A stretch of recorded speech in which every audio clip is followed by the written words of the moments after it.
Today's gospel is one of my favorites, and I've been waiting all week to lay it down. So be comfortable.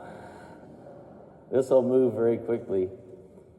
The Levite was someone who had been an accomplished person, an educated person, a person of influence, a person of social standing. The priest in the parable, someone who's supposed to be leading the people in goodness and compassion. So publicly, those two would be your go-tos to volunteer for ministry, to ask them to lead us. And yet both of them failed to recognize God in their neighbor. And along comes the Samaritan, which at the time would be someone for us we wouldn't think is capable or even with the movement of heart to help us. And yet that's exactly what happens. And it's real in our own life. And this great parable of the Good Samaritan is a call for us to ever look at the people in our life and to put away our judgments and our already convicted hearts on them. The truth is in our life we have people that are not what we deem to be holy or helpful, that we encounter in our own families and circle of friends and neighbors even, people we don't understand completely and that sometimes we find very scary. And yet, see, Jesus has always turned the world around on us, that God is everywhere and in everyone. In my business life, our family, through the real hard work of my older brother, had a construction company that renovated the hotels. And I got to know the crew as my brother was building up the company. And then I went away to college 4 years and came back and went into public accounting and did a little bit with the family business. A big motivation to go to college was not to have to work for my brother. And lo and behold, after some 6 years after college, I did work with my brother. The company had grown so much, and helping him just the part-time wouldn't work with my career. And then I spent the next 20 years in that business. It was wonderful. But when I was first starting, there was an employee of my brother's, Wendell Brewer. I want you to remember that name, Wendell Brewer. And he was someone that was a character. And you always, when you saw him, were a bit taken back. Wendell didn't blink a lot. He also wore a rope belt with blue jeans that were always too tight. His shirt was always a dress shirt that he had taken and borrowed some scissors with and cut the sleeves off of. On his curly hair, he wore a bandana. Y'all got a picture of Wendell? He was also a very strong and muscular person who worked very hard and knew everything about construction. When I came out of college and started battling back into the business, we were doing a project and my brother said, "Have you noticed that Wendell's not here?" I said, "I have. Where is he?" They said, "Well, we can't tell you." A year later, Wendell was assigned to my project. And he was to work under me. He was some 10 years older than me and knew more about construction than me. I was the college guy and the accountant. I said, he should have his own crew. And my brother said, well, not yet. I said, where's he been? He said, he's been in jail. That frightened me. Plus him not blinking much. Wendell had a problem sometimes socially with others. And if he got mad at you, he would stop talking completely to you. And sometimes that's really hard to keep a project going with Wendell's not working with others. I was starting to try to understand about Wendell. We had a policy in our company not to ask any of the ex-convicts what happened to them or why they went to jail. But I overheard one day in an argument that Wendell and my brother Douglas was having.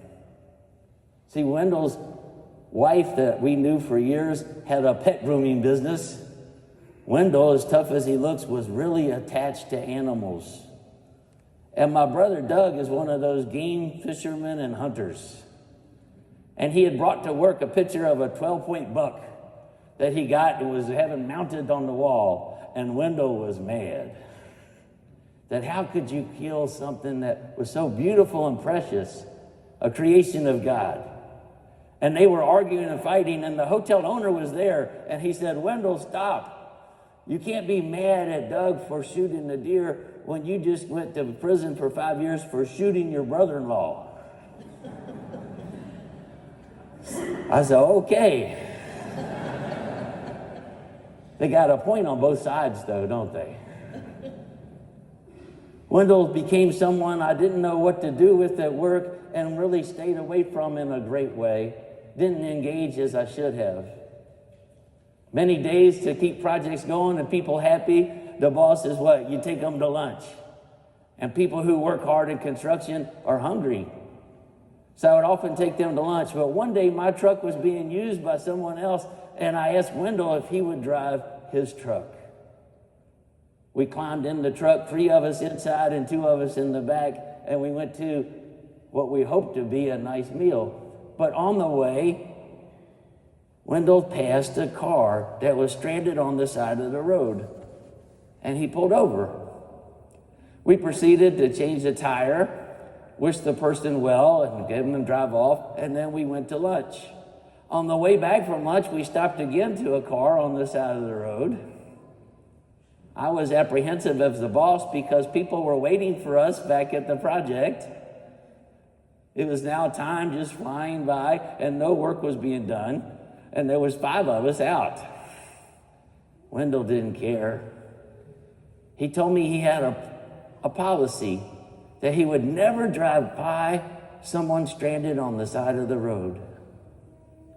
And Wendell lived in Bristol, Virginia, on the Tennessee border, and came to our projects, and I was thinking about that. No wonder he leaves a day early to come to any work with us. On the way back, we stopped. The person had blown their water pump. Wendell knew what that was, and we took the water pump out, drove to the auto parts store, got the part, came back, and put the water pump in. By the time we got back to work, it was time for supper. But Wendell, this person, this convict, this person who looked, if you and I ran into him right now in this place, we would be frightened. And yet, me, someone who claims to be kind of heart, in that same period would have drove past anybody on the side of the road, apprehensive of the encounter and the engagement and the safety of it. Wendell's a modern-day Samaritan and taught me this lesson of not judging by what we think are in people's hearts, of how they looked or what category we put them in because of piercings and tattoos, because of their sometimes inadequate social exchanges. And yet there, when we get close enough to the person, we find this heart that never drives by anybody stranded. After that encounter on that day and the long lunch, I used to try to find ways to make Wendell drive us to lunch again so that we could stop and help people. All of us in our circle of life sometimes need help, and yet we're hesitant to ask some people because we don't think they look like those who are helping us. We need help always for volunteer ministries at the church, for reading and lecturing and Eucharistic ministering. And yet our own ministers, if you say help recruit, they'll look for people who fit a mold to put in that spot. Brothers and sisters, this gospel reading reminds us that in Christ, we are all brothers and sisters and equal in God's love and God's ability in kindness and goodness. And even those who may have had trouble before can be always transformed. And people we don't think are leaders should be our leaders. Let us think about Wendell Brewer today. My other great part about him is he used to take from our projects anytime we remodeled a lobby at a hotel, the old wore-out furniture in the lobby, the big oversized upholstered chairs that had become dirty and worn, he would take with him and tie up on his truck. As many as we had. He looked like Jed Clampett going to Hollywood. I said, Wendell, what do you do with all those chairs? He said, I put them out on the porch at our farm in Bristol for the dogs. I let that go, and my brother said, go back and ask Wendell how many dogs he has. And my brother said it with a look in his eye that he already knew the answer. I was curious, and I went to see Wendell. I said, Wendell, how many dogs do you have at your farm in Bristol? He said, I don't know. They never stay still long enough to count all of them. That's a lot of dogs.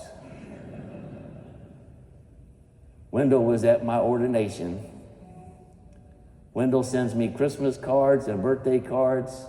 Him and his wife Penny are someone I reach out to and have stayed friends with. Now all these years, where neither one of us are remodeling hotels. My first impression with him was someone I was frightened of, and that was someone to be watched.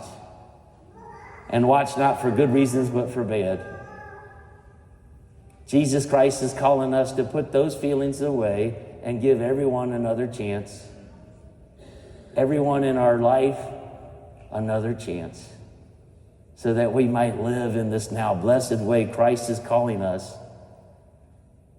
That our neighbor is someone who's not afar, but close to our heart. And is not someone we're to judge, but to live and learn from. I told you it was one of my favorite parables. Today, let's be reaffirmed to reach out and include in our life those that we may have discounted, to include in our family, in our church, those who look different, to include in God's love and mercy, and to help walk with those who also struggle. This life of love that Christ exposes to us is the blessed life. It'll make us so happy that we'll sing the Our Father. That was slick, right? Know that we are called to live our life and to answer for how we are living. I hope when the Lord calls you and you go to the gates of heaven, you have your own stories about a Wendell Brewer in your life. And if you don't, now's the time. Let's stand and pray.